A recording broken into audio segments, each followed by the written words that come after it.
నాగేశ్వర్ గారు, ముందుగా జూబ్లీహిల్స్ విషయానికి వద్దాం. మొత్తం 10 రౌండ్లకు 9 రౌండ్లు పూర్తయ్యాయి. 25,000 మెజార్టీ దాటింది. మనం నిన్న కూడా మాట్లాడుకున్నాం, 2 డేస్ బ్యాక్ కూడా ఖచ్చితంగా 20,000 మెజార్టీ వరకు వస్తుంది అనుకున్నాం. అంతకు మించి అనే రేంజ్లో 25,000 దాటిపోయింది మెజార్టీ. ఫైనల్ రౌండ్ మరికొంత యాడ్ అయ్యే అవకాశం ఉంది. ఏ రకంగా చూసుకున్నా జూబ్లీహిల్స్లో ఎగ్జిట్ పోల్స్ అన్నీ కాంగ్రెస్ గెలుస్తున్నాయి అన్నప్పటికీ వాళ్ళు ఊహించిన మెజార్టీ కంటే ఇంకెక్కువ వచ్చింది. అటు బీహార్లో కూడా అదే ఎన్డీఏ కూటమి గెలుస్తుందని చెప్పినప్పటికీ అన్ని 167 మ్యాజిక్ ఫిగర్ ఫుల్ ఎన్డీఏకి వస్తాయని మ్యాక్సిమం చెప్తే 199 200 ఫిగర్ కూడా దాటే అవకాశం మనకు కనిపిస్తుంది. ఎలా చూడాలి రెండు ఎన్నికల్ని? ముందుగా జూబ్లీహిల్స్ గురించి మాట్లాడదాం. ఈ విజయానికి ప్రధాన కారణం ఏదనుకుంటున్నారు? ఇంతటి ఒక రకంగా ఇది ఘన విజయమే. బీఆర్ఎస్ గ్రేటర్ హైదరాబాద్లో మరో సిట్టింగ్ సీటు కోల్పోయింది. మొన్న కంటోన్మెంట్, ఇప్పుడు జూబ్లీహిల్స్. ఎలా చూడాలి దీనికి కారణం ఏంటి? అంటే అననుకూల పరిస్థితుల్ని కూడా ఎదుర్కొని ఒక రాజకీయ పార్టీ కిల్లర్ ఇన్స్టింక్ట్తో పనిచేస్తే, ఒక నాయకుడు కిల్లర్ ఇన్స్టింక్ట్తో పనిచేస్తే ఏ రకంగా ఫలితం తారుమారవుతుంది అనడానికి జూబ్లీహిల్స్ ఒక ఉదాహరణ. మనందరికీ తెలుసు, స్పష్టంగా బీఆర్ఎస్ ఆధిక్యతతో స్టార్ట్ అయింది జూబ్లీహిల్స్ క్యాంపెయిన్. కానీ కాంగ్రెస్ ఆధిక్యతగా మారింది. అంటే వాస్తవంగా ఒక 20,000 మెజారిటీ బీఆర్ఎస్కి ఉండే స్టార్టింగ్లో, ఈ ఎన్నికల ప్రచారం మొదలు కాకముందు. ఇప్పుడు బీఆర్ఎస్కు 20,000 ఆధిక్యత, కాంగ్రెస్ 20-25,000. కంటిన్యూ చేద్దాం. 24,658 ఇప్పటికి మనకు అంతున్న సమాచారం. ఇంకా అఫీషియల్ అనౌన్స్మెంట్ రావాలి. 24,658 ఓట్ల మెజార్టీతో జూబ్లీహిల్స్లో కాంగ్రెస్ అభ్యర్థి నవీన్ యాదవ్ బీఆర్ఎస్ సమీప అభ్యర్థి మాగుంటి సునీతపై విజయం సాధించారు. అఫీషియల్గా అనౌన్స్మెంట్ రావాల్సి ఉంది. మొత్తం కౌంటింగ్ పూర్తయింది. జూబ్లీహిల్స్లో 24,658 ఓట్ల మెజార్టీ నవీన్ యాదవ్కు దక్కింది. ఖచ్చితంగా ఎగ్జిట్ పోల్స్ వేసిన అంచనాల వరకు 10% వరకు, అంటే 20,000 అరౌండ్ 20,000 అనుకున్నారు. అంతకు మించి అనే స్థాయిలో 24,658 ఓట్ల ఆధిక్యం నవీన్ యాదవ్కు దక్కింది. ఓవరాల్గా విజయం సాధించారు. నాగేశ్వర్ గారు, ఒక క్లాసిక్ కేసు ఇది. ఒక ఎలక్షన్ ఏ రకంగా మ్యాసివ్గా షిఫ్ట్ అవుతుంది అని అంటే, ఈ ఎన్నికలు ఒక 1 మంత్ క్రితం చూస్తే సరిగ్గా ఒక 10% ఆధిక్యత బీఆర్ఎస్కి ఉండే. మీరు ఏ ఒపీనియన్ పోల్ సర్వేలు చూసినా 20,000కు పైగా మెజార్టీతో బీఆర్ఎస్ గెలుస్తుంది అని అంచనా ఉండే. అది మిడిల్ ఆఫ్ ది ఎలక్షన్స్కి వచ్చే వరకు 6-7% బీఆర్ఎస్ మెజార్టీ పడిపోయింది. అంటే ఒక 12-14,000. ఇప్పుడు యాక్చువల్ రిజల్ట్ వచ్చే వరకు కాంగ్రెస్ సుమారు 25,000 మెజార్టీతో గెలుస్తుంది. అంటే ఒక 40-45,000 ఓట్స్ షిఫ్ట్ అయ్యాయి. అంటే సరిగా చెప్పాలంటే 20,000 ఓట్లు అటు నుంచి ఇటు షిఫ్ట్ అయ్యాయి. అంటే రెండు కలిపితే ఒక 40,000 ఓట్ల షిఫ్ట్ తీస్తే 40,000 ఓట్లు యాక్చువల్గా షిఫ్ట్ అయినది.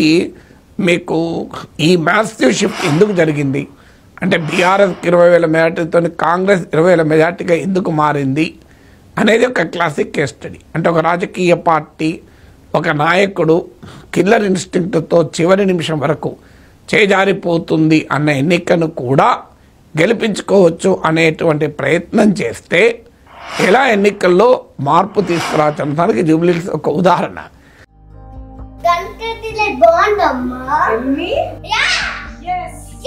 కంట్రీ డిలైట్ బఫెలో మిల్క్ ని మా ఫ్యామిలీ వాళ్ళకి ఎప్పటి నుండో వాడుతున్నాను. ఈ పాల ఫస్ట్ యూజ్ నుండి నాకు దీనిపైన చాలా నమ్మకం వచ్చింది. Choose country delight and live better.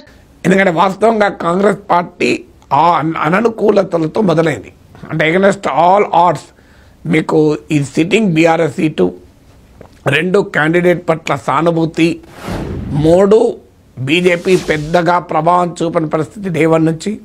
BJP కనుక కాస్త ప్రభావం చూపితే అపోజిషన్ ఓట్ స్ప్లిట్ అయి కాంగ్రెస్కి అడ్వాంటేజ్ అవుతుంది. బీఆర్ఎస్ మొదటి నుంచే డీలా పడింది. 4వది కాంగ్రెస్ పార్టీకి 2023లో కూడా హైదరాబాద్లో సీట్లు రాలేదు. 5వది లోక్సభ ఎన్నికల్లో కూడా బీజేపీకి వచ్చింది కానీ కాంగ్రెస్కి రాలేదు. 6వది కాంగ్రెస్ ప్రభుత్వం పట్ల అసంతృప్తి స్టార్ట్ అయింది, చాలా బలంగా వినిపించింది. 7వది కేసీఆర్ ప్రభుత్వం హైదరాబాదులో డెవలప్మెంట్ చేసిందన్న భావన ప్రజల్లో ఉంది. 8వది కాంగ్రెస్ పార్టీ చాలా విచిత్ర పోకట ప్రదర్శించింది. ఇదే సమయంలో మంత్రుల మధ్య ఘర్షణ తారస్థాయికి చేరింది.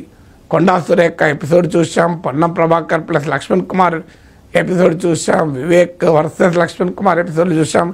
కాంగ్రెస్ అగ్లీ స్పెక్టకల్ అంటారు. సో కాంగ్రెస్ తన అనైక్యతని చాటి చెప్తుంది. 9వది విత్ ఇన్ ద కాంగ్రెస్ కూడా ఒక సెక్షన్ ఈ వెనుక ఓడిపోతే మంచిగా ఉండు, రేవంత్ సంగతి తేల్చొచ్చు అని కూడా పనిగట్టుకొని కూర్చున్నారు. సో ఇలాంటి అననుకూలతల 10వది నవీన్ యాదవ్ రౌడీ షీటర్ అని పెద్ద ఎత్తున బీఆర్ఎస్ క్యాంపెయిన్ చేసింది. క్యాండిడేట్ ఇన్కంబెన్సీ ఏమైనా ఉంటుందా కాంగ్రెస్కు? మాగంటి కుటుంబానికేమో మంచి పేరుంది. ఇలా 10 అననుకూలతలతో కాంగ్రెస్ మొదలైంది. కంప్లీట్గా రివర్స్ చేసుకోగలిగింది. అంటే చివరి వరకు మొమెంటంతో ఎలక్షన్ చేశారు. చాలా మైక్రో మేనేజ్మెంట్ చేశారు. చాలా concrete study of concrete Nageshwar garu ఒక్క నిమిషం, నాగేశ్వర్ గారు మీరు ఒక్క నిమిషం లైవ్లోనే ఉండండి. మాగంటి సునీత ఓటమి తర్వాత ఆమె మాట్లాడుతున్నారు, ఒక్కసారి చూద్దాం. మహిళని ఇలా చేయడం ఫస్ట్ టైం మీరే చూస్తున్నారుగా, ఒక మహిళ మీద ఇలా చేయటం. దీన్ని గెలిపండ్రు అడ్డదారులు వచ్చి అడ్డంగా చేసి, మొన్న నేను అడ్డం పడ్డాను, ఎక్కడికక్కడ అడ్డం పడతానే వచ్చాను, చాలా చేసుకుంటూ వచ్చాము. అది కూడా లేడీస్ని చేసుకొచ్చాం, అన్ని చోట్ల లేడీస్మే చేసాము. అంత ధైర్యంగా నిలబడి షేక్పేట లలిత గారు, యూసఫ్ కూడా బోర్బండ మొత్తం నేను, నువ్వెక్కడ షేక్పేట తన్నారు, రక్తాలు గారేటట్టు. రైట్, నాగేశ్వర్ గారు మొత్తానికి దీన్ని గెలుపు అనరు అంటూ మాగంటి సునీత ఓటమి తర్వాత మాట్లాడుతూ ఖండిస్తున్నారు. అడ్డదారుల్లో గెలిచారనే ఆరోపణ కూడా, అంటే మనం పోలింగ్ రోజు కూడా చూసాం, ఖచ్చితంగా అక్కడక్కడ స్వల్ప ఘర్షణలు జరిగాయి, దొంగ ఓట్లు వేస్తున్నారని. లేకపోతే కొన్ని పోలింగ్ బూతుల్లో ఆ రోజు కూడా మాట్లాడుకున్నాం, బీఆర్ఎస్ పార్టీ ఏజెంట్లే లేరు, కొన్ని చోట్ల కొన్నారని, కొన్ని చోట్ల అమ్ముడు పోయారని, కొన్ని చోట్ల బెదిరించారని, పారిపోయారని. ఇప్పుడు మాగంటి సునీత కూడా అదే మాట్లాడుతున్నారు. అంటే ఓటమికి కారణాలు, సాకులు వెతుక్కుంటున్నట్లుగా చూడాలా దీన్ని? ఏమైనా కొంత అధికార దుర్వినియోగం కూడా జరిగినట్లు మీకేమైనా అనిపిస్తుందా? అధికారం ఉన్నంతకాలం దుర్వినియోగం ఉంటుంది. అధికారంలో ఉన్నవారు ఎవరైనా దుర్వినియోగం చేస్తారు. దుర్వినియోగం అనొచ్చు, లేదా ఇన్కంబెన్సీ అడ్వాంటేజ్లో ఒక ఫ్యాక్టర్ది. ప్రభుత్వంలో ఉన్నవారు రిసోర్సెస్ పైన, వ్యవస్థల పైన, అన్నిటిపైన ఆధిక్యత ఉంటుంది. They can manage. మనకు అందమైన పేరు పోల్ మేనేజ్మెంట్ కళ్యాణ్. పోల్ మేనేజ్మెంట్లో అధికార పార్టీ ఎప్పుడైనా పైచేయి ఉంటుంది. మునుగోలులో బీఆర్ఎస్ పైచేయి లేకుండా మీకు పోల్ మేనేజ్మెంట్లో. సో అందువల్ల ఎప్పుడైనా బలమైన పొలిటికల్ ట్రెండ్ లేనప్పుడు పోల్ మేనేజ్మెంట్ ఎలక్షన్ సింగ్ చేస్తుంది. ఇప్పుడు మీకు హుజురాబాద్, దుబ్బాకల్లో ఓడిపోయిన బీఆర్ఎస్ మునుగోలు ఎలా గెలగలిగింది? మామూలు మేనేజ్మెంట్ చేశారా? అదే హుజురాబాద్లో మేనేజ్మెంట్ చేసినా గెలవలేకపోయారు. సో అందువల్ల poll management is always a factor, కాదని ఎవరు అనలేరు. డెఫినెట్గా కాంగ్రెస్ పార్టీ కూడా బీఆర్ఎస్తో పోలిస్తే బెటర్ పోల్ మేనేజ్మెంట్ చేయగలిగింది. కానీ బీఆర్ఎస్ అని చెప్పగలుగుతుందా మేము డబ్బులు పంచలేదని? సో వాళ్ళు బీఆర్ఎస్ వాళ్ళు 1000 రూపాయలు పంచితే కాంగ్రెస్ వాళ్ళు 2500 పంచారు. తేడా అంతే తప్ప పంచడం మాత్రం అందరూ పంచారు.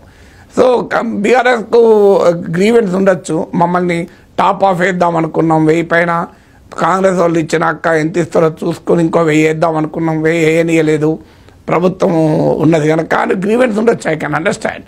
ఎందుకంటే వాళ్ళు 1000 ముందు ఇచ్చి తర్వాత టాప్ ఆఫ్ వేద్దాం అనుకున్నారు. నేను జూబ్లీ కాన్స్టిట్యున్సీ ఓటర్ను, అంటే మా దగ్గరికి అపార్ట్మెంట్లోకి ఎంటర్ కారు, కానీ మీకు పేద ఓటర్లు ఉన్న ప్రాంతాల్లో మొదలు బీఆర్ఎస్ఏ పంచడం మొదలుపెట్టింది. కాంగ్రెస్ తర్వాత ఎక్కువ పెంచింది, అనుమానం లేదు. మీరు అన్నట్లు బీఆర్ఎస్ ఏజెంట్లు 50 పోలింగ్ బూతుల్లో అడ్రస్సే లేరు, అంటే మేనేజ్ చేయబడ్డారు, డౌటే లేదు. అంటే మరి ఆ పొలిటికల్ లాయాలిటీ ఎక్కడ పోయింది? వాస్తవంగా బీఆర్ఎస్ కార్యకర్తలు కసితో పనిచేశారు. కేటీఆర్, హరీష్ రావు వండర్ఫుల్ క్యాంపెయిన్ చేశారు, చాలా స్పిరిటెడ్ క్యాంపెయిన్ చేశారు. ప్రభుత్వం పట్ల కూడా అసంతృప్తి ఉంది. అందువల్ల డెఫినెట్గా ఎన్నికలో ఉండే సహజ ధోరణులు ఇవి. కానీ అల్టిమేట్గా గెలిచారు ఎవరన్నదే ఉంటుంది. అది కూడా 25,000 మెజార్టీ కనుక మిగతా % అనేది అంత ప్రాధాన్యత ఉండవు. ఏదో 1000, 2000 ఓట్లతో గెలిస్తే ఉండేది కదా. 25,000 ఇది మ్యాసివ్ థింగ్ కదా. అందువల్ల ఇది కేవలం పోల్ మేనేజ్మెంట్, పొలిటికల్ మేనేజ్మెంట్ వల్లనే 25,000 మెజార్టీ రాదు. There are other factors also. అయితే నాగేశ్వర్ గారు అసంతృప్తి ఉన్నమాట నిజం. కాంగ్రెస్ పార్టీ అప్రమత్తంగా ఉండాల్సింది వాస్తవం అది. రైట్, నాగేశ్వర్ గారు ఇక్కడ నవీన్ యాదవ్కి ముఖ్యంగా కలిసి వచ్చిన చాలా అంశాలు ఉన్నాయి. అందులో రేవంత్ రెడ్డి నాయకత్వం, ఆయన చేసిన ప్రచారం కానీ ఇలాంటివన్నీ కూడా కొంత వర్కౌట్ అయ్యేటట్టు కనిపిస్తుంది. అదే సమయంలో అధికార పార్టీ ఉంటేనే అభివృద్ధి జరుగుతుందనే నమ్మకం, అటు ఎంఐఎం మద్దతు, అజారుద్దీన్కు మంత్రి పదవి ఇవ్వడం, అది కూడా కొంత మైనార్టీ ఓట్ బ్యాంకును కాంగ్రెస్ వైపు ఆకర్షించింది. దాంతోపాటు తెలంగాణలో బలంగా ఇప్పుడు నడుస్తుంది బీసీ నినాదం ఒకటి నడుస్తుంది. అక్కడ మిగిలిన ఇద్దరు అభ్యర్థులు దీపక్ రెడ్డి, మాగంటి సునీత ఓసీ అయితే నవీన్ యాదవ్ బీసీ కావడం అనేది కూడా కొంత అడ్వాంటేజ్గా జరిగింది అనేది ఒక చర్చ జరుగుతుంది. ఈ అన్నిట్లో మీరంటే ప్రధాన కారణం ఏది యూజ్ అయింది అంటే ఏం చెప్తారు? అంటే ఇందులో ఒక్కొక్కటి కంట్రిబ్యూట్, ఒక్కొక్క వేసి చందమామ అన్నట్లు ఒక్కొక్క అంశము కాంగ్రెస్ పార్టీ బీఆర్ఎస్ల మధ్య 10% గ్యాప్, అంటే బీఆర్ఎస్కు 10% ఆధిక్యత ఉండే మొదలుపెట్టినప్పుడు అది స్లోగా ఎరోడ్ అవుతూ వచ్చింది.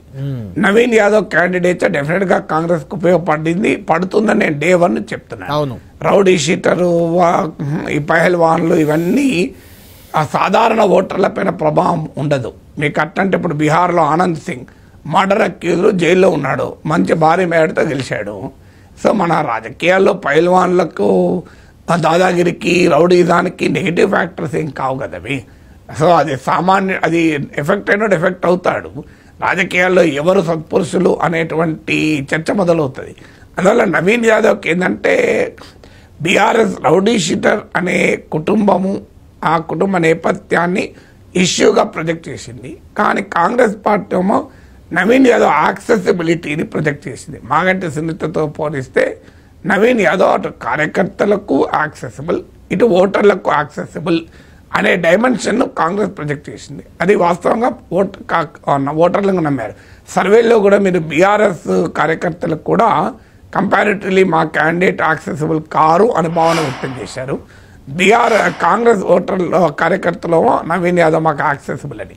ఆయన ఈ కాన్స్టిట్యున్సీని అంటిపెట్టుకొని ఉండడము, ఓడిపోయినా కూడా కాన్స్టిట్యున్సీలో ఉండడం వల్ల మాగంటి కుటుంబానికి ఉండే పాజిటివ్ ఇమేజ్ కూడా కౌంటర్ చేయగలిగాడు. అందులో సింపతి ఫ్యాక్టర్ మొదటి నుంచి లేదు. అంటే మాగంటి గోపీనాథ్ చనిపోయాడనే సింపతి ఫ్యాక్టర్ ఈ ఎలక్షన్లో డే 1 నుంచి కూడా ప్రభావితం. It was more a political fight then personality fight. Naveen Yadav factor తర్వాత మీరు అన్నట్టు రేవంత్ రెడ్డి క్యాంపెయిన్, అటువైపు ఏమో కేసీఆర్ ఫీల్డ్లో లేడు, అది కూడా నెగిటివ్గా పనిచేసింది. అంటే కేసీఆర్ ఎందుకు ఉండరు ఫీల్డ్లో, అందువల్ల కేసీఆర్ యాటిట్యూడ్ అనేది ఒక చర్చనీయాంశం కూడా అయింది. సో తర్వాత రేవంత్ రెడ్డి సమర్థవంతమైన క్యాంపెయిన్ కూడా నడిపాడు. వాస్తవంగా చీఫ్ మినిస్టర్ ఆ స్థాయిలో ఇన్వాల్వ్ అయ్యి, అంటే ప్రతిపక్షాల దాడి ఆయనపైన ఉండే, ఎందుకంటే అది పర్సనల్ స్టేక్స్గా మారిపోయింది. ఎందుకంటే ఈ జూబ్లీహిల్స్ కనుక ఓడిపోయి ఉంటే ఖచ్చితంగా కాంగ్రెస్లో ఉన్న రేవంత్ వ్యతిరేక వర్గం దీన్ని ఒక ఆయుధంగా మార్చుకోగలిగేది. అందువల్ల కూడా తన పర్సనల్ పొలిటికల్ ప్రెస్టేజ్గా కూడా రేవంత్ రెడ్డి తీసుకున్నాడు. క్యాండిడేట్ సెలక్షన్లో కూడా ఆ రేవంత్ ప్రభావం కనబడింది.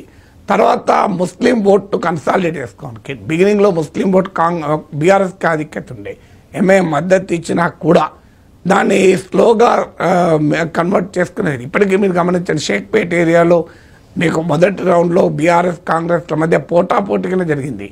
అందువల్ల still BRS has a good sway over Muslim voter. కానీ కాంగ్రెస్ కాస్త ఆ గ్యాప్ను తగ్గించుకోగలిగింది. ఇలాగా కొంత సెలెక్టెడ్ సెక్షన్స్, ఇప్పుడు సినీ కార్మికులు, ఈ కులాల వారిగా కమ్మ సంఘం మీటింగ్లు, కమ్మ ఓటర్ల మీటింగ్ కూడా పెట్టారు. తెలుగుదేశం ఓటర్లు ఆకర్షించడానికి ప్రయత్నం చేశారు. చంద్రబాబు నాయుడు అరెస్ట్ను గుర్తు చేశారు రేవంత్ రెడ్డి. రేవంత్కు చంద్రబాబుకు మధ్య ఉన్న సాన్నిహిత్యాన్ని బీఆర్ఎస్ ఎప్పుడు ఆయుధంగా మార్చుకుంటే అది బెనిఫిట్గా కూడా మారుతుంది కొన్ని సందర్భాల్లో. సో ఇలా ఒక్కొక్క అంశం అన్నిటికీ మించి 3 ఏళ్ళ అధికారంలో ఉంటుంది ఈ ప్రభుత్వం మారదని. ఈలోగా అసలు జూబ్లీహిల్స్ ఓడిపోతే రేవంత్ ఉంటాడో లేడో అని కేటీఆర్ అన్నాడు. అది కూడా ఓటర్లపై కొంత ప్రభావం చెప్తుంది. ఎందుకంటే ఓటర్లు కామన్ పీపుల్, ఇప్పటికిప్పుడు ప్రభుత్వాలు అన్స్టేబుల్ కావాలి, అస్థిరం కావాలి, ఉన్న ప్రభుత్వాల పతనం కావాలి, గందరగోళం కావాలని ప్రజలు కోరుకోరు, రాజకీయ నాయకులు కోరుకుంటారు. సో కానీ ప్రజలు కోరుకోరు. అంటే జూబ్లీహిల్స్ ఉప ఎన్నిక ఫలితం ప్రభుత్వాన్ని అస్థిరపరుస్తుంది. అంటే నాగేశ్వర్ గారు, అంటే కాంగ్రెస్ ప్రభుత్వానికి దక్కా తగలాలి. అంటే కేటీఆర్ అన్న దాంట్లో కానీ కేటీఆర్ ప్రచారంలో కానీ ప్రధానంగా ఒక అంశం ఎక్కువగా కనిపించింది, మీరు కూడా అబ్జర్వ్ చేసి ఉంటారు అది. ఎందుకంటే ప్రభుత్వం మీద వ్యతిరేకత స్టార్ట్ అయింది, చాలా పీక్కి చేరింది. రేవంత్ రెడ్డి దిగిపోవాలని కోరుకుంటున్నారు, మళ్ళీ కేసీఆర్ రావాలని కోరుకుంటున్నారు. ఇలాంటి మైండ్ సెట్లో బీఆర్ఎస్ నేతలంతా ఉన్నారు, అదే రకమైన ప్రచారంతో వెళ్ళారు. కానీ ఇక్కడ చూస్తే దానికి రివర్స్లో ఫలితం వచ్చింది. అంటే రేవంత్ రెడ్డిని కోరుకుంటున్నారు అని అనుకోవచ్చా మరి? ఇప్పుడు ఇది రేవంత్ కోరుకుంటున్నారా కేసీఆర్ కోరుకుంటున్నారా అన్న దానికన్నా కూడా ఆ అసంతృప్తి అనేది ఇంకా ఘనీభవించలేదు, సాలిడిఫై కాలేదు. రేవంత్ ప్రభుత్వం పట్ల అసంతృప్తి స్పష్టంగా కనిపించింది మీకు ప్రచార సందర్భంగా.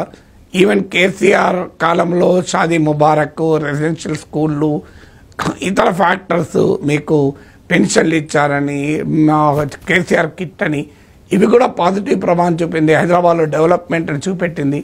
కానీ రియాలిటీ ఏంటి? గవర్నమెంట్లో కేసీఆర్ లేడు, రేవంత్ రెడ్డి ఉన్నాడు. 3 ఏళ్ళు రేవంతే ఉంటాడు. ఇప్పుడు గెలిపిస్తే కేసీఆర్ ముఖ్యమంత్రి కాడు, గందరగోళం మాత్రమే క్రియేట్ అవుతుంది. అందువల్ల బీఆర్ఎస్ నరేటివ్లో ఉన్న లోపం ఏంటి అంటే, మేము ఈ జూబ్లీహిల్స్ ఉప ఎన్నిక ద్వారా రేవంత్ ప్రభుత్వానికి దక్కా తగలాలి, ఆ డైమెన్షన్ కూడా ప్రచారం చేశారు. అక్కడ వరకే కన్ఫైన్ అయి ఉంటే బీఆర్ఎస్కి అడ్వాంటేజ్ ఉండేది. కానీ ఆ దశ కూడా దాటి రేవంత్ ప్రభుత్వం కూలుస్తాం ఈ ఎన్నికతో అనే దశకు పట్టుకొచ్చారు. ప్రజలు దెబ్బ తగలాలి అని కోరుకుంటారు తప్ప ప్రభుత్వాలు అప్పటికప్పుడు గందరగోళం పడాలని కోరుకోరు. మీకు దుబాకలో కూడా ఎందుకు బీఆర్ఎస్ వ్యతిరేక జరిగింది? మీకు ఒక దెబ్బ తగలాలి అని ప్రజలు కోరుకున్నారు. కేసీఆర్ ప్రచారం చేయకపోవడం కూడా బీఆర్ఎస్ ఓవర్ కాన్ఫిడెన్స్ అని తెలియజేసింది. మీకు గుర్తుండే ఉంటుంది, కళ్యాణ్ దుబాక కూడా అదే జరిగింది. కేసీఆర్ కేటీఆర్ ఇద్దరు ఎవరో ఒక రోడ్ షో పెట్టినా దుబాక గెలిచేవాళ్ళు.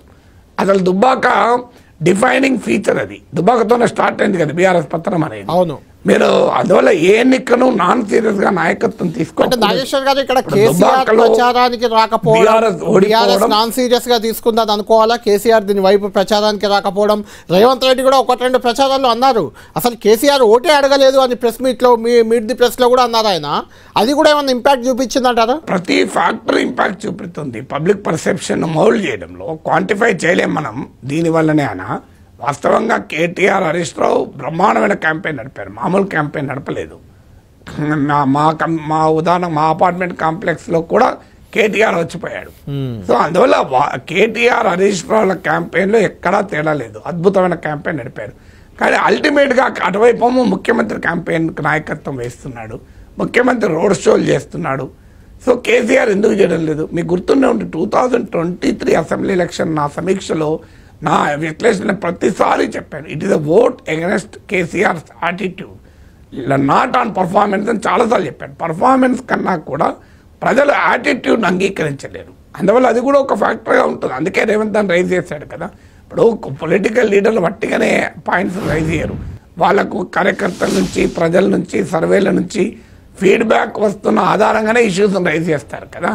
సో కేసీఆర్ కనీసం అప్పీల్ కూడా చేయకపోవడం ఏంటి అంటే, ఇది మరి ఓవర్ కాన్ఫిడెన్స్ అనుకోవాలా లేదా ఓటర్ల పట్ల చులకన భావం అనుకోవాలా అనే క్వశ్చన్ కూడా కాంగ్రెస్ పార్టీ తీసుకెళ్ళింది. కానీ వాస్తవంగా కేటీఆర్, హరీష్ రావుల ప్రచారం కూడా లాస్ట్ 3-4 డేస్కి వచ్చే వరకు బీఆర్ఎస్ ప్రచార మూమెంటం లేదు. చివరి వరకు వచ్చే వరకు కాంగ్రెస్ ప్రచార మూమెంటం కన్సిస్టెంట్గా పెరుగుతూ వచ్చింది. బీఆర్ఎస్ ప్రచార మూమెంటం చివరి దశకు వచ్చే వరకు ఆగిపోయింది. ఎందుకు ఆగిపోయిందో ఇప్పటికీ అంతుపట్టదు. లాస్ట్ 3-4 డేస్లో మాత్రం బీఆర్ఎస్ చతికిల పడ్డది. ఒక్కొక్కరు బీఆర్ఎస్ వాళ్ళు అడిగితే ప్రభుత్వం వాళ్ళ చేతిలో ఉంది, వాళ్ళు ఆటోమేటిక్గా ఎక్కువ డబ్బులు పంచుతున్నారు, మమ్మల్ని పంచనివ్వరు, మా కార్యకర్తల్ని లాగేస్తున్నారు, ఇలాంటి ఫ్యాక్టర్స్ ఉండొచ్చు కావని అన్నాడు. కానీ బట్ చివరి వరకు ఎప్పుడు కూడా గుర్తించండి మీరు, పాలిటిక్స్లైనా, స్పోర్ట్స్లైనా, బిజినెస్లోనైనా ఒక దెబ్బతింటున్న దాన్ని కూడా కిల్లర్ ఇన్స్టింక్ట్తో కాపాడుకోవచ్చు, అవకాశం లేని దగ్గర కూడా కిల్లర్ ఇన్స్టింక్ట్తో నిలబెట్టుకోవచ్చు. అందుకనే ఎప్పుడు కూడా పొలిటికల్ లీడర్ చివరి బంతి వరకు కూడా ఆడాలి. క్రికెట్ అయినా పాలిటిక్స్ ఆడకపోతే దెబ్బతినే ప్రమాదం ఉంటుందని ఈ ఎన్నికకు ఉదాహరణ కదా. రైట్ నాగేశ్వర్ గారు, ఇక్కడ ఇంకొక ఇంపార్టెంట్ అండ్ మేజర్ పాయింట్ కూడా చివరి దశలో మీరు అన్నారు 3 రోజులు బీఆర్ఎస్ చతికిలబడింది, ప్రచారంలో వెనుకబడింది అని. వెనుకబడడంతో పాటు అక్కడ 3 రోజులు, చివరి 3-4 రోజులు ఒక ఫ్యాక్టర్ కొత్తగా వచ్చింది. అసలు మాగంటి సునీత గోపీనాథ్ వైఫే కాదు అంటూ ఆయన, మాగంటి గోపీనాథ్ తల్లి స్వయంగా మీడియా ముందుకు వచ్చి ఇంటర్వ్యూలు ఇచ్చింది. ఆయన మొదటి భార్య, మొదటి కుమారుడు వాళ్ళంతా మీడియా ముందుకు వచ్చారు. ఆ చివరి 3-4 రోజులు వాళ్ళ చుట్టే న్యూస్, సోషల్ మీడియా అంతా తిరిగింది. దాంతో కూడా అభ్యర్థిపై ఏమైనా ఎఫెక్ట్ పడి ఉంటుందా అనుకోవచ్చా మనం? అది కొంచెం బీఆర్ఎస్ని వెనక్కి నెట్టింది అనుకోవచ్చా? అంటే అదొక డైమెన్షన్, అదొక బీఆర్ఎస్ని ఒక రకంగా ఎంబరాస్మెంట్లో పడేసింది. అంటే పర్సెప్షన్ వార్లో ఫిజికల్గా ఓటింగ్ పైన ఎంత ప్రభావం చూపింది అంటే లిమిటెడ్గానే ఉంటుంది. ఎందుకంటే ఈ ఎలక్షన్లో సానుభూతి అనే ఫ్యాక్టర్ లేదు. మీకు సానుభూతి అనే ఫ్యాక్టర్ ఉంటే ఈ డెవలప్మెంట్ కాస్త ఇంకెక్కువ ఇబ్బంది పెట్టేది. కానీ ఎంతో కొంత అయితే సానుభూతి జీరో ఉండదు కదా. ఇప్పుడు 10% 15% ఓటర్లు అయ్యో సునీత పట్ల సానుభూతి ఉందనుకోండి, అది కాస్త దెబ్బతినడానికి ఇది ఉపయోగపడుతుంది. ప్రధాన అంశముగా చెప్పలేం, కానీ అదొక డైమెన్షన్గా కూడా ఉండడానికి అవకాశం ఉంటుంది. వాస్తవంగా ఏంటంటే కాంగ్రెస్ పార్టీ ఏ అంశాన్ని వదిలేయలే. నిజంగా చెప్పాలంటే చాలా సైంటిఫిక్గా ఈ ఎలక్షన్ ఫైట్ చేశారు. వాళ్ళు సర్వేల ద్వారా, ఇంటెలిజెన్స్ ద్వారా సమాచారాన్ని తెప్పించుకుంటూ ఎవ్రీ పాయింట్ను ఎనలైజ్ చేస్తూ ఎలా దాన్ని తమకు వ్యతిరేకత ఉంటే అనుకూలతగా మార్చుకోవాలి. ఇప్పుడు ఉదాహరణకు తెలుగుదేశం అనుకూల ఓటర్లు, ముఖ్యంగా కమ్మ ఓటర్లు ఈ కాన్స్టిట్యున్సీలో మీకు బీఆర్ఎస్కి అనుకూలంగా ఉన్నారు. అంటే మొదటి నుంచి కూడా తెలుగుదేశం అనుకూల ఓటు సిటీలో బీఆర్ఎస్కి వెళ్ళింది. అందులో మాగంటి సునీత నేపథ్యం వల్ల కూడా కమ్మ ఓటర్లు అనుకుంటే మీరు గమనించిన కమ్మ సంఘం మీటింగ్ పెట్టారు కాంగ్రెస్ వాళ్ళు. పెట్టి చంద్రబాబు అరెస్ట్ అయినప్పుడు నిరసన కూడా తెలపనివ్వలేదు అని రేవంత్ రెడ్డి అన్నాడు. అంతకుముందు కేటీఆర్ ఏమో హైదరాబాద్ చంద్రబాబు నాయుడు అభివృద్ధి చేశాడు, రేవంత్ రెడ్డి కిరణ్ కుమార్ రెడ్డి అభివృద్ధి చేశాడు, రోషే అభివృద్ధి చేశాడని చెప్పాడు. అంటే ఏ సీమాంధ్ర నేతలపైతనైతే బీఆర్ఎస్ ఉద్యమం చేసిందో కేటీఆర్ వరుస పెట్టి చంద్రబాబు నాయుడు, రాజశేఖర రెడ్డి, కిరణ్ కుమార్ రెడ్డి, రోషయ్య వీళ్ళందరూ హైదరాబాద్ అభివృద్ధి చేశారు, రేవంత్ ఒక్కడే ముంచేశాడని చెప్పాడు. అది జనం ఎలా యాక్సెప్ట్ చేస్తారు? బీఆర్ఎస్ మునికి ఏంటి? బీఆర్ఎస్ మరి ఎందుకు బీఆర్ఎస్ తెలంగాణ ఉద్యమం నడిపింది?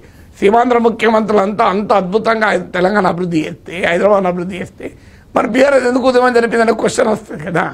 So people don't accept it కదా. ఎలక్షన్ల కొరకే ఇది అంటున్నారు అని.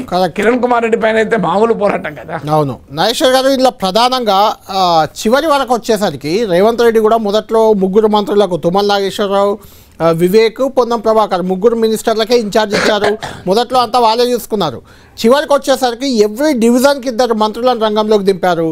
ఇది గెలవకపోతే ఇక చావో రేవో అనే రకంగా అటు ముఖ్యమంత్రి, ఇటు మంత్రులు, అటు ఎమ్మెల్యేలు అంతా మొత్తం మకాం వేసి ప్రయత్నం చేశారు. అది కొంచెం సక్సెస్ అయినట్టే కనిపిస్తుంది.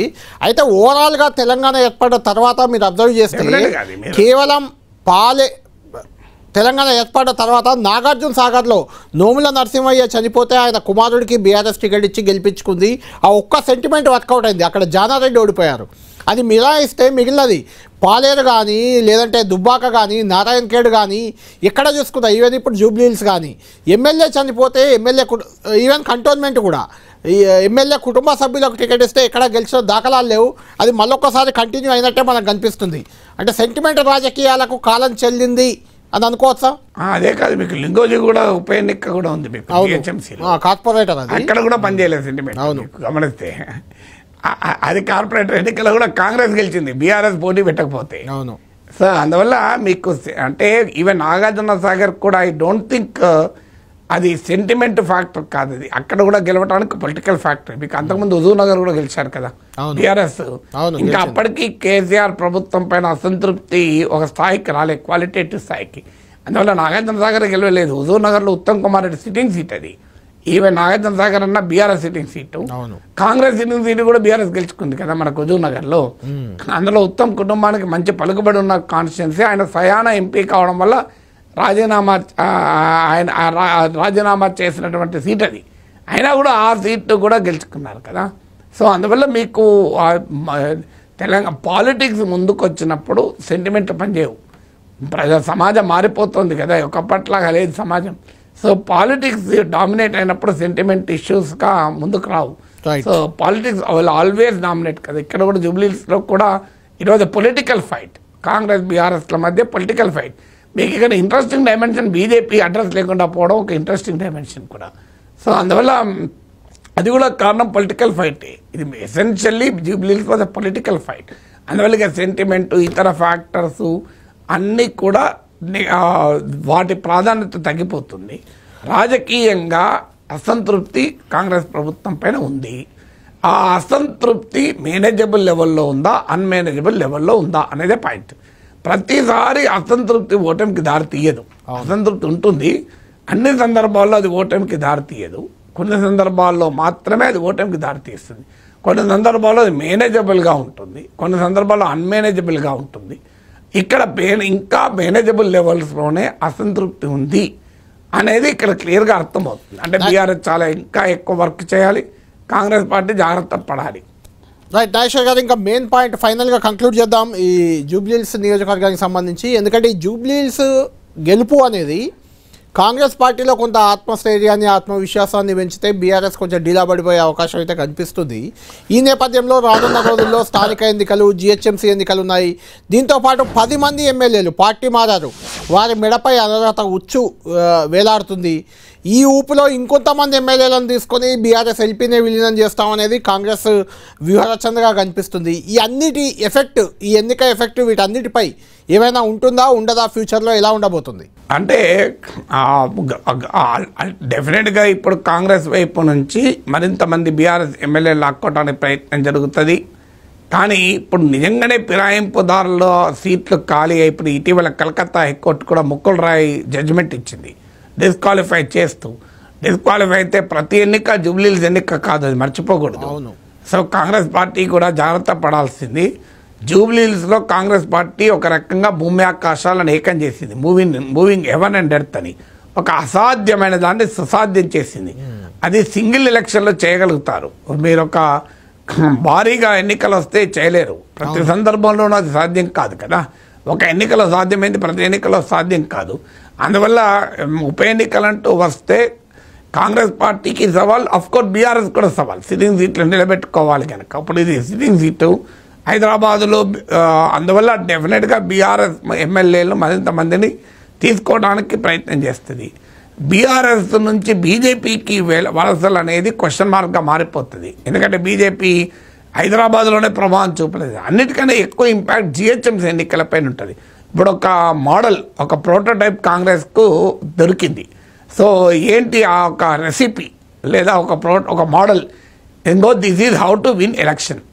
సో జూబ్లీహిల్స్ హైదరాబాద్ సిటీలో కాంగ్రెస్కు బలం లేకపోయినా, బలం లేదని అందరూ అనుకున్నారు, కానీ కాంగ్రెస్ గెలిచింది. కానీ ఇక్కడ మనం గమనించాల్సింది, ఈ ఎన్నికల్లో మొదటి నుంచి కూడా కాంగ్రెస్ పార్టీకి 40% ఓటింగ్ ఉంది. మీకు అసెంబ్లీ ఎన్నికల్లో కాంగ్రెస్ గెలిపించింది 40% ఓటింగే. లోక్సభ ఎన్నికల్లో 8 సీట్లు ఇచ్చింది 40% ఓటింగే. జూబ్లీహిల్స్ ఎన్నికల్లో కూడా 40%, అరౌండ్ 40%తో స్టార్ట్ అయింది. దాన్ని 50% ఎబోకు పెంచుకోగలిగింది. నిజంగానే కాంగ్రెస్కు 40% ఉండి ఉండకపోతే 50% సాధ్యమయ్యేదే కాదు. ఇప్పుడు ఇంకా 30% రేంజ్లో కనుక కాంగ్రెస్ ఉండి ఉంటే నువ్వు ఎన్ని చేసినా కూడా పోల్ మేనేజ్మెంట్లు, పొలిటికల్ మేనేజ్మెంట్ 50% చేయవు. సో అందువల్ల అది కూడా మనం మర్చిపోకూడదు. అంటే అసంతృప్తి మొదలైంది, కానీ అది ఇంకా పండలే. ఈలోగానే బీఆర్ఎస్ కోసుకుందామని చూసింది, కానీ కోత కాలే. సో అందువల్ల నీకు రైప్ స్టేజ్కి రావాలి అంటే ఆ చైన్ వీక్ కావాలి, ఇంకా వీక్ కాలే. తర్వాత బీఆర్ఎస్ కూడా గుర్తుంచుకోవాలి, ఒకప్పట్లాగా పార్టీలు కూడా లాయల్గా లేరు. మీరు ఓటరే కరప్ట్ అని అనుకుంటున్నారు, పార్టీలు కూడా కరప్ట్ చేశారు. నాయకత్వం తమ అవసరాల కోసం కార్యకర్తలకు డబ్బులు ఇచ్చి పని చేయించుకుంటున్నారు. సో ఇప్పుడు బీఆర్ఎస్లో కానీ కాంగ్రెస్ అన్ని పార్టీల్లో కూడా కార్యకర్తలు పనిచేయాలని డబ్బులు ఇవ్వాలి. ఈ స్థాయికి వచ్చాక డబ్బులు ఎవరితో వాళ్ళు ఏ పార్టీ ఏదైతే ఆ పార్టీ ఓటర్ మారినట్టు కార్యకర్తలు కూడా మారుతారు కదా. కార్యకర్తలకు డబ్బులు ఇవ్వడం కాదు, ఓటర్లలో ఎవరి పార్టీ సానుభూతి పనులు ఎవరో వాళ్ళకే ముందు డబ్బులు ఇస్తున్నారు. అంతే కదా. ఇప్పుడు మన వాళ్ళు ఎలాగ ఓట్లు ఇస్తారనొచ్చు అంటే అన్ని వైపులా ఉన్నాయి. ఇప్పుడు అవును, బీజేపీ వాళ్ళు ఓన్లీ తమ ఓటర్లకే పోల్ మేనేజ్మెంట్ చేశారని ప్రచారం కూడా జరిగింది. ఎందుకంటే ఎలాగో తమ ఓటు, ఇప్పుడు ఏమైందంటే మన ఓటర్ మనకు నిలబడాలన్నా డబ్బులు ఇవ్వాలి, మన కార్యకర్త మనకు పనిచేయాలన్నా డబ్బులు ఇవ్వాలి. సో ప్రత్యర్థి పార్టీ ఓటర్ను లాక్కోవాలన్నా డబ్బులు ఇవ్వాలి, ప్రత్యర్థి పార్టీ కార్యకర్త డబ్బులు ఇవ్వాలి. అంటే పాలిటిక్స్ ఎప్పుడైతే పొలిటికల్ పార్టీలు తమను తామే వీకెండ్ చేసుకున్నారో ఇలాంటి పరిణామాలు జరగడానికి అవకాశం ఉంటుంది కదా. రైట్. మొత్తానికి మాగంటి సునీత ఓటమి తర్వాత చెప్పినట్టు ఇది ఉద్యమ పార్టీ కాదు, ఫక్తు రాజకీయ పార్టీ అన్నాడు. ఫక్తు రాజకీయం అనేది ఒక్క కేసీఆర్ చేయలేడు కదా, రేవంత్ రెడ్డి కూడా చేయగలడు కదా. లోపల కౌంటింగ్ సెంటర్లో కూడా మహిళలను ఉద్దేశించి ఆ చీరలు ఏదైతే కాంగ్రెస్ పార్టీ పంచింది చీరలని బయట విమర్శలు చేశారో ఆ చీరలే కట్టుకొని మీరు వచ్చారా అంటూ లోపల కౌంటింగ్ సెంటర్ లోపల ర్యాగింగ్ చేశారు మమ్మల్ని అంటూ మాగంటి సునీత ఆవేదన వ్యక్తం చేసిన పరిస్థితి. ఆల్రెడీ రౌడీజం మొదలైపోయింది, నవీన్ యాదవ్ గెలవడంతో మొదలైపోయిందని మరొకసారి తీవ్ర స్థాయిలో బీఆర్ఎస్ అభ్యర్థి అయితే ధ్వజమెత్తుతున్నారు. ఏంటి ముందు ముందు ఈ పరిణామాలు ఒక జూబ్లీహిల్స్ వరకే కాదు, ఓవరాల్గా రాజకీయంగా ఎలాంటి పరిణామాలు ఉండే అవకాశం ఉంది? ఒక చిన్న అప్డేట్, 2 గంటలకి కాసేపట్లోనే బీఆర్ఎస్ వర్కింగ్ ప్రెసిడెంట్ కేటీఆర్ కూడా మీడియాతో రియాక్ట్ కాబోతున్నారు. 4 గంటల ప్రాంతంలో ముఖ్యమంత్రి రేవంత్ రెడ్డి కూడా దీనిపై స్పందించబోతున్నారు. అటు ఢిల్లీలో బీజేపీ కేంద్ర కార్యాలయానికి ప్రధాని మోడీ చేరుకున్నారు. ఆయన కూడా రియాక్ట్ అయ్యే అవకాశం కనిపిస్తుంది. దీనిపై మీ ఫైనల్ ఒపీనియన్ చెప్పండి నాగేశ్వర్ గారు. అభ్యర్థి కామెంట్స్ పై ఏం చెప్తారు? బీఆర్ఎస్ అభ్యర్థి మాగంటి సునీత కామెంట్స్ పై. అంటే అభ్యర్థి సహజంగానే ఓడిపోయినప్పుడు వీ షుడ్ రెస్పెక్ట్ ఆర్. అంటే ఆ బాధలో ఆమె విమర్శలు చేయొచ్చు. ఆ విమర్శలు రాజకీయాల్లో సహజము. కాంగ్రెస్ పార్టీ ఏమీ చేయలేదు, పొలిటికల్ మేనేజ్మెంట్ పోల్ మేనేజ్మెంట్ నేనేం సర్టిఫికేట్ ఇవ్వను. ఆ మాటకైతే బీఆర్ఎస్ ఏమీ చేయలేదని కూడా చెప్పలేము. బీఆర్ఎస్ అధికారంలో ఉన్నప్పుడు ఎంతమంది కాంగ్రెస్ ఎమ్మెల్యేలను లాక్కోలేదు మనకు తెలియదా? కాంగ్రెస్ ఎమ్మెల్యేలను, టీడీపీ ఎమ్మెల్యేలను, కమ్యూనిస్ట్ ఎమ్మెల్యేలను కూడా బీఆర్ఎస్ లాక్కుంది. ఇప్పుడు బీఆర్ఎస్ కార్యకర్తలు కాంగ్రెస్ లాక్కుంది. So where is the difference అనే క్వశ్చన్ వస్తుంది కదా. ఇప్పుడు నిజమే, బూత్ స్థాయిలో కూడా కాంగ్రెస్ పార్టీ బీఆర్ఎస్ కార్యకర్తని మేనేజ్ చేశారు. మీరు కాంగ్రెస్ ఎమ్మెల్యేలనే టీడీపీ ఎమ్మెల్యే మేనేజ్ చేసి మంత్రులు చేయలేదా కేసీఆర్? అందువల్ల ఇది రాజకీయాల్లో సహజమే. ఇది పరస్పర ఆరోపణలు, పరస్పరం డబ్బు ప్రభావం ఉన్నమాట నిజం. కానీ అల్టిమేట్లీ ఎలక్షన్స్ కదా. గెలిచిన వారు ఎమ్మెల్యే అవుతారు, ఓడినవారు ఎమ్మెల్యే కారు కదా. కానీ డెఫినెట్గా కాంగ్రెస్ పార్టీ బీఆర్ఎస్ల మధ్య మరింత బలమైన యుద్ధం జరుగుతుంది. బీఆర్ఎస్ ఎక్కడా తగ్గుతుందని నేను అనుకోను. ఒక రకంగా బీఆర్ఎస్కు ఆనందపడాలి. అది తాము గెలవకపోయినా బీజేపీ ప్రభావం చూపలేకపోయింది. ఎందుకంటే ఇది బీఆర్ఎస్కు 2 ఫ్రంట్ ఫైట్. ఒకటి కాంగ్రెస్ పైన పోరాడి తన సిట్టింగ్ సీట్ నిలబెట్టుకోవాలి. రెండవది అపోజిషన్ స్పేస్లో కోల్పోయిన స్థానాన్ని నిలబెట్టుకోవాలి. ఎందుకంటే లోక్సభ ఎలక్షన్స్లో బీఆర్ఎస్కు 17% వచ్చింది, బీజేపీకి 35% వచ్చింది. సిటీలో ఉన్న సీట్లన్నీ కూడా బీఆర్ఎస్ ఓడిపోయింది. మీకు సికింద్రాబాద్ ఓడిపోయింది, మల్కాజ్గిరి ఓడిపోయింది, చేవెళ్ళ ఓడిపోయింది.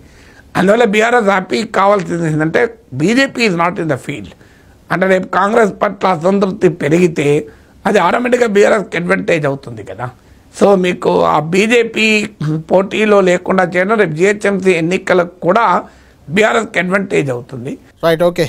మొత్తానికి ఇది జూబ్లీహిల్స్ ఎన్నికకు సంబంధించి ఈ పరిస్థితి ఉంది. ముఖ్యంగా జూబ్లీహిల్స్ ఎన్నికల్లో నాగేశ్వర్ గారు, జూబ్లీహిల్స్ ఎన్నికల్లో ఖచ్చితంగా క్లియర్ కట్గా కాంగ్రెస్ పార్టీ మెజార్టీ సాధించింది, ఘన విజయం సాధించిందని చెప్పుకోవచ్చు. మీరు అన్నట్టు బీజేపీ డిపాజిట్ కూడా కోల్పోయింది.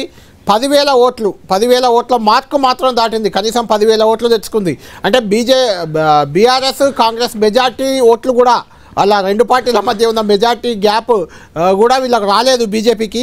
అంటే ముందు బీజేపీ పరిస్థితి ఏంటి అంటే సగం కూడా రాలేదు. అవును, బీజేపీ మీకు ఇదే అసెంబ్లీ సెగ్మెంట్లో కిషన్ రెడ్డి ఎంపీకి వచ్చినప్పుడు ఎన్ని ఓట్లు వచ్చాయి లెక్క తీయండి, ఆశ్చర్యం వేస్తే మనకు. సో దాంతో పోలిస్తే 10,000 ఓట్లకే పరిమితం అయ్యారంటే బీజేపీ క్లెయిమ్స్ మేమే ప్రత్యామ్నాయం రాబోయే ఎన్నికల్లో కాంగ్రెస్ పార్టీకి అని చెప్పుకున్నది కాస్త డిస్ప్రూవ్ అయింది. రెండవది 14% ఓటు అసెంబ్లీ ఎన్నికల్లో వచ్చింది, 35% లోక్సభ ఎన్నికల్లో వచ్చింది. అంటే అంత బ్రహ్మాండమైన అవకాశాన్ని వచ్చి కూడా ఒక హిస్టారిక్గా ఆ ఆపర్చునిటీని బీజేపీ కోల్పోయింది. వాళ్ళలో అంతర్గత కుమ్ములాటలు కావచ్చు, అనైక్యత లేకపోవచ్చు. బీజేపీలో కూడా ఇప్పుడు ఇతర పార్టీల నుంచి వచ్చిన నాయకులు ఎంత మేరకు ఇంకా బీజేపీలో ఉంటారో అనుమానమే. మీరు చూడండి, బీజేపీ కూడా తమ ఇతర పార్టీ నుంచి వచ్చిన నాయకులు నిలుపుకోవటానికి కూడా సవాల్ అవుతుంది. స్థానిక సంస్థ ఎన్నికల్లో కూడా బీజేపీ పెద్ద సవాల్ ఎదుర్కొంటుంది. ఎందుకంటే బీజేపీ సమస్య నాయకత్వం లేదు, స్థానిక నాయకత్వం. గ్రేట్ జిహెచ్ఎంసీ ఎన్నికల్లో లాస్ట్ టైం బీజేపీ బ్రహ్మాండమైన పర్ఫార్మెన్స్ చూపింది. అందువల్ల డెఫినెట్గా ఈ ఎన్నిక బీజేపీకి మాత్రం తీవ్రమైన దెబ్బ. అయితే రాజకీయాల్లో ఏది శాశ్వతంగా ఉండదు. సో ఎప్పుడు ఏ మార్పు వచ్చేది తెలియదు కదా.